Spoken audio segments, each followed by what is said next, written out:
안녕하세요, 미셸입니다. 이번 영상은 제가 엄마표를 어떻게 아이에게 영어 노출시키는지 10가지 방법으로 정리를 해보았어요. 초등학생 자녀나 더 어린 아이를 두신 분들이 보시면 좋을 것 같습니다.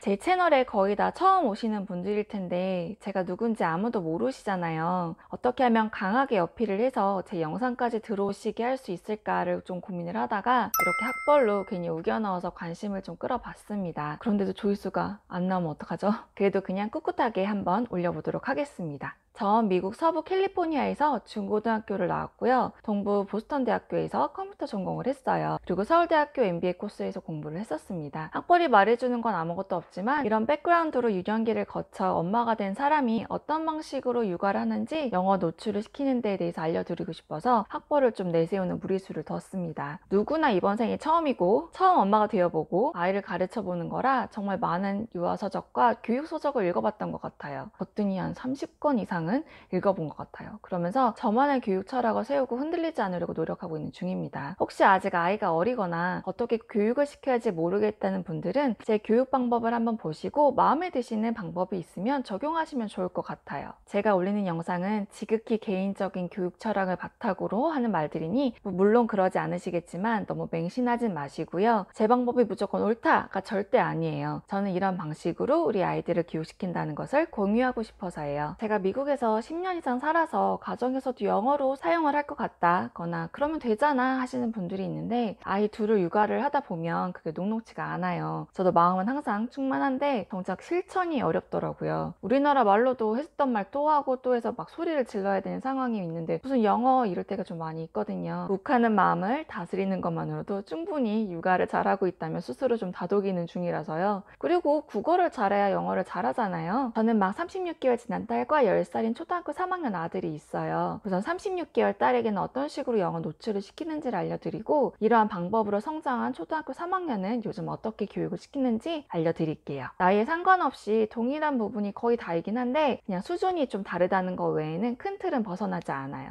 엄마표 영어 노출 10가지 방법 소개 시작해 보도록 하겠습니다. 첫 번째는 한국어와 영어 노출은 태어날 때부터 동시에 하기입니다. 아주 간단한 것부터 영어를 국어처럼 노출시킨다고 보시면 될 것 같아요.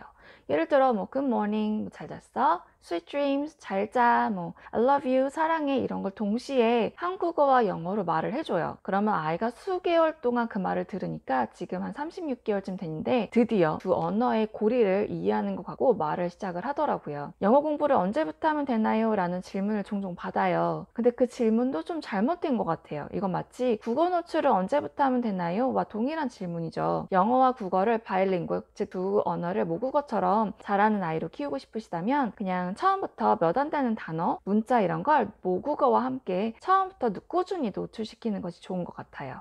영어 공부를 어떻게 시키냐는 질문도 전 참 많이 받는데요. 또 그 질문 또한 좀 잘못됐다고 생각을 해요. 근데 공부하면 너무 딱딱하고 괜히 도망가고 싶고 하기가 싫잖아요. 처음부터 부모들이 용어 정리를 영어 공부가 아닌 영어 노출 혹은 영어 놀이로 사용하는 것을 추천드려요. 단어 하나 차이가 정말 큰 차이를 만드는 것 같거든요. 독서도 마찬가지예요. 독서는 노는 것, 노는 활동 중에 하나로 인식을 확실하게 시켜야 아이가 독서를 놀이로 더 즐기는 것 같아요. 영어나 독서를 하는 행위를 공부하는 것으로 인식이 되는 건 별로 좋은 것 같지가 않아요. 어렸을 때부터 제대로 인식을 할 수 있게 교육하시길 권해드려요. 두 번째는 독서를 할 때에도 한국어와 영어책 비중을 비슷하게 가져가야 한다는 인식을 부모도 아이도 가지는 거예요. 국어책만 집에 있는데 우리 아이는 영어를 유창하게 모국어처럼 잘했으면 좋겠어는 어불성설인 거예요. 물론 국어를 더 먼저 잘해야죠. 그러므로 국어책 노출을 더 많이 해야 하는데 그런데 집에 영어책 원서 한 권이 없는데 우리 아이가 영어를 잘했으면 좋겠다 라고 하는 건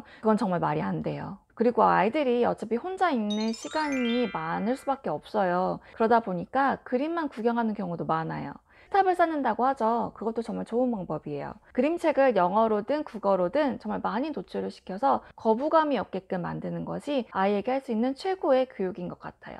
초등 아들도 골고루 섞어서 비중을 한 6대4, 국어 6, 영어 4 정도로 독서 활동하고 있어요. 세 번째도 독서와 연관이 되어 있는데요. 책을 정말 많이 노출을 시켜주세요. 책 등의 제목만 봐도 교육이 된다는 말이 있잖아요. 그림만 보여줘도 돼요. 집이 좀 지저분할 수도 있는데 책을 눈에 띄는 곳곳에 깔아놔요. 아이가 책꽂이 중에 어느 섹션을 좀 잘 가는지 그런 스팟이 있을 거예요. 그곳에 엄마가 아이가 봤으면 하는 책을 수시로 바꿔서 꼽아주는 거죠. 영어 책이든 한국어 책이든. 그래서 기본적으로 어느 정도 책을 집에 구비해 놓는 것이 좋다고 생각하는 쪽이에요. 도서관에 빌려보는 것도 좋은데 아이들에게 내 책, 내 거 이런 개념으로 책을 선물해 주는 것도 좋은 것 같아요. 아이가 책을 읽어주길 바라는데 엄마가 시간이 부족할 때 너무 많잖아요. 그래서 전 아예 미리 책을 읽기를 녹음을 해서 세이펜 스티커에 담아서 책을 붙여서 혼자 세이펜으로 찍어보게 하거나 아예 세이펜 기능이 있는 책을 사주거나 큰아이 같은 경우는 파일을 찾아서 듣게 해요. 진짜 저는 이걸 많이 활용을 해요.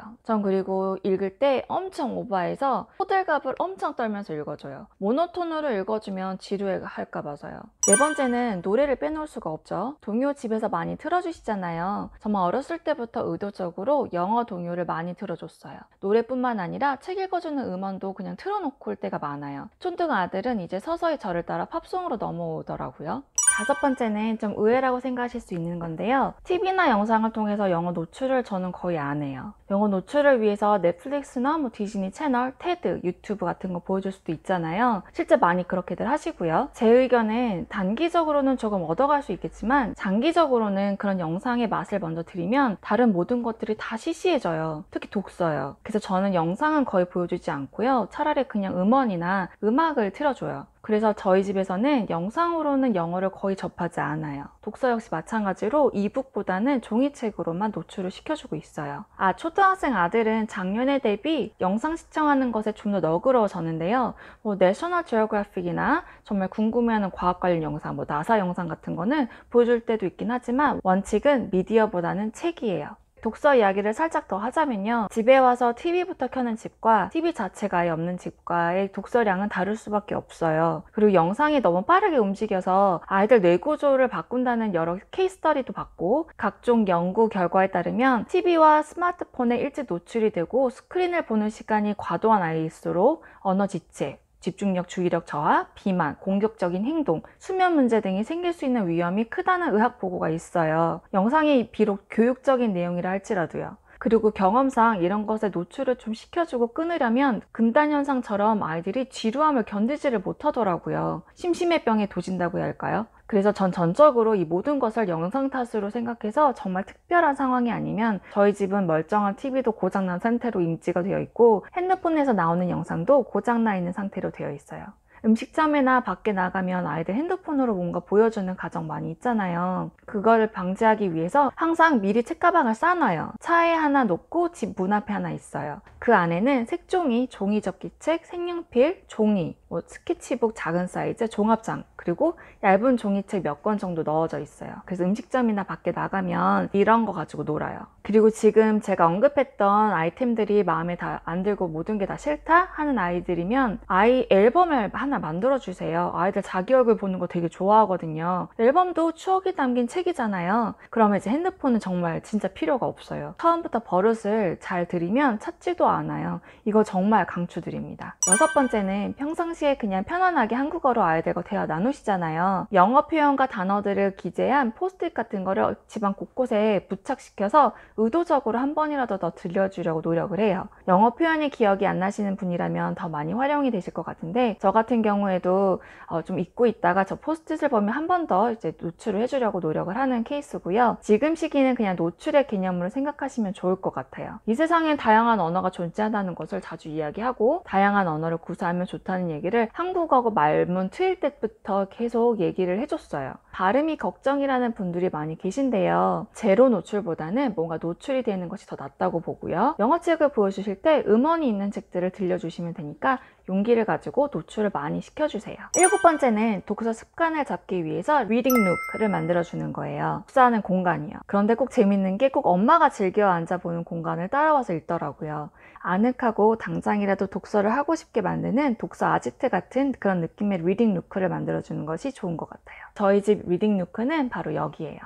8번째는 독서 활동에 대한 소소한 상을 주는 거예요. 저희는 영어 원서책 3권당 한 스티커 이런 식으로 아이와 상의해서 룰을 정했어요. 그래서 스티커 100개를 모으면 포상을 주는 거, 뭐 그런 식으로요.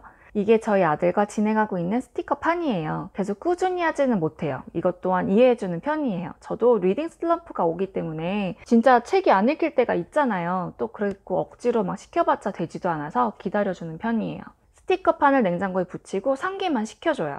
9번째는 영어를 공부하는 게 아니라 더 잘 놀기 위해 배우는 것이라고 인식을 시켜주는 노력을 해요. 즉, 왜 영어 공부를 해야 하나에 대해 확실히 머릿속에 심어주는 거죠. 영어를 잘하면 좋은 점에 대해서 정말 자주 대화를 해요. 여행 갈 때 편리한 점, 글로벌리 친구 사귀기, 번역본이 아니라 원서로 책 읽기, 영화를 볼 때 자막 없이도 볼 수 있다, 뭐 이런 얘기들이요. 그래도 이 좋은 이유들이 있다 해도 어쨌거나 영어를 공부해야 하는 거잖아요. 아이 입장에서는 나이가 들면 들수록 더 그러니까 공부를 진행할 때 아이와 충분히 상의를 해서 결정하는 게 중요한 것 같아요. 그래서 아직 저는 영어 단어 외우기 이런 거 못하고 있어요. 이제 초3이 돼서 서서 해야 한다는 생각이 들기도 하는데 그냥 급하게 생각하지 않으려고요. 엄마표 영어가 또 좋은 점이 아이 성향이나 페이스대로 진도를 나갈 수 있는 거잖아요. 다른 아이와 비교할 거 없이. 영어 단어 하나 외우느라 머리 싸매느니 그냥 책 한 권 더 보는 게 더 나은 것 같더라고요. 어렸을 때부터 프로그, 개구리 이런 거 시키지 마세요. 프로그에 대한 한국어 책, 영어 책을 많이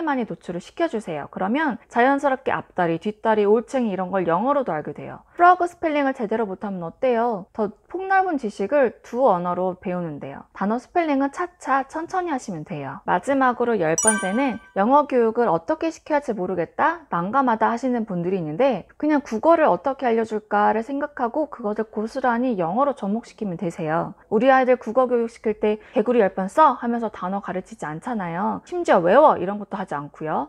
아니면 동일한 책 3번 읽고 혹시 5번 읽고 문제 풀어 이런 걸 시키시나요? 그런 건 천천히 서서 해도 돼요. 국어도 초등학교 2, 3학년이 되면 그제서야 맞춤법 띄어쓰기 제대로 배우기 시작해요. 모국어도 이제 그 시기에 제대로 배우는데 영어는 더 천천히 해야 하는 게 맞죠. 상대적으로 덜 노출될 수밖에 없으니까요. 영어는 더 많은 독서를 통해서 노출을 하고 차후에 걱정이 될 수 있는 스펠링이나 문법 공부를 하면 될 것 같아요.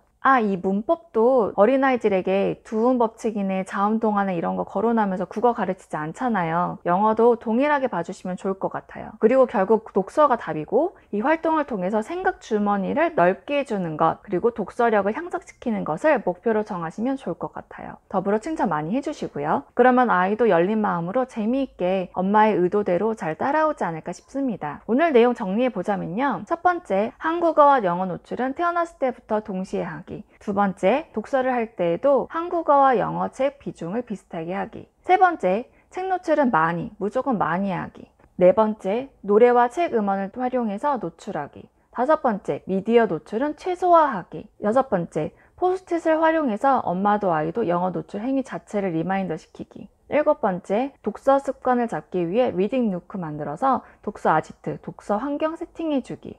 여덟 번째, 독서 활동에 대한 보상해주기.